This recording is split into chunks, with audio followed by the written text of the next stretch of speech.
Hi folks, it's Shane with Werewolf. Thanks for stopping back by the channel. So let's talk briefly about weightlifting belts. Very simple subject, but there seems to be a little bit of confusion out there among some people, not all, but some people, about what a lifting belt actually does.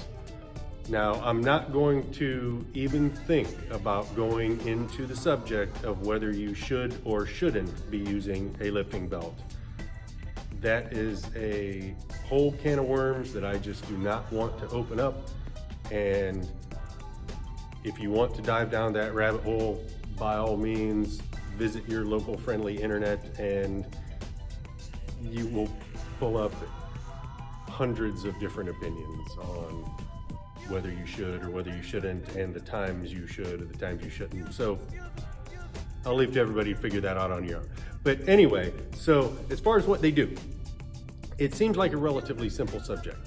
People say, well, they support your back. Well, kind of yes, but not in the way a lot of people think. Because you see a lot of people with lifting belts that are exceptionally wide, especially in the back.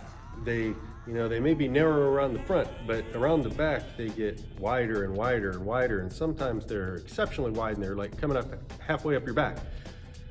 Well, that is kind of a misunderstanding about what a lifting belt actually does.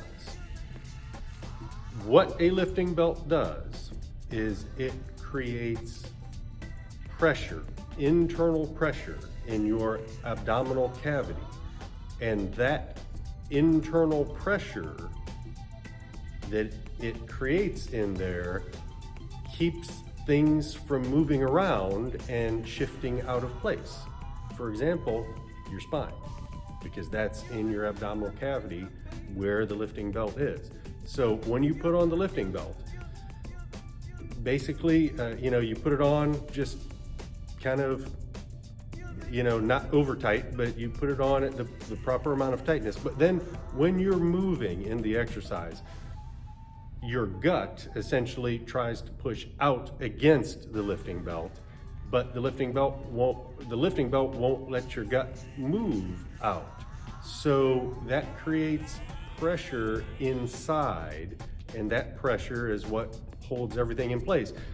And the thing is, to do that, to accomplish that purpose, the belt doesn't have to be tremendously wide. I mean, if you look back to videos of Arnold training back in the 70s, and the belts that those guys were using, those were not particularly wide belts.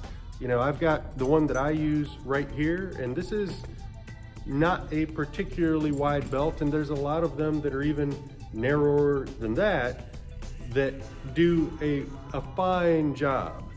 So just keep in mind exactly what the belt is doing to keep everything in place and keep things from shifting in there. It's by creating internal pressure. Another way of thinking about it, and here's a little visual aid, and this is perhaps not a 100% crossover example, but I think you'll get the idea. Okay, this tasty beverage container that I just happened to find lying around, if it were full and you tried to crush it, as you're squeezing in, the pressure that your hand is creating pressure, but the fluid inside, that pressure is keeping the walls of the can from collapsing inwards. But if the can is empty, as this one is, there is no internal pressure in there, and so it can be crushed. There's nothing to keep the walls from collapsing in. Now, that's maybe not, it's kind of reverse about what we're talking about, but we're still talking about internal pressure holding things in place and keeping them from shifting around. So maybe that was a bad example, but maybe you get what I'm saying. Anyway, so hope you got something out of the video. Remember, don't go too crazy on the width of your lifting belt. It's gonna restrict your mobility and not really give you anything back in return. So Hope you liked the video. Please remember to like, subscribe, all that stuff. Click the bell for notifications and check the link down below for our store and check out our merchandise. And remember to check back soon because we'll have more coming your way.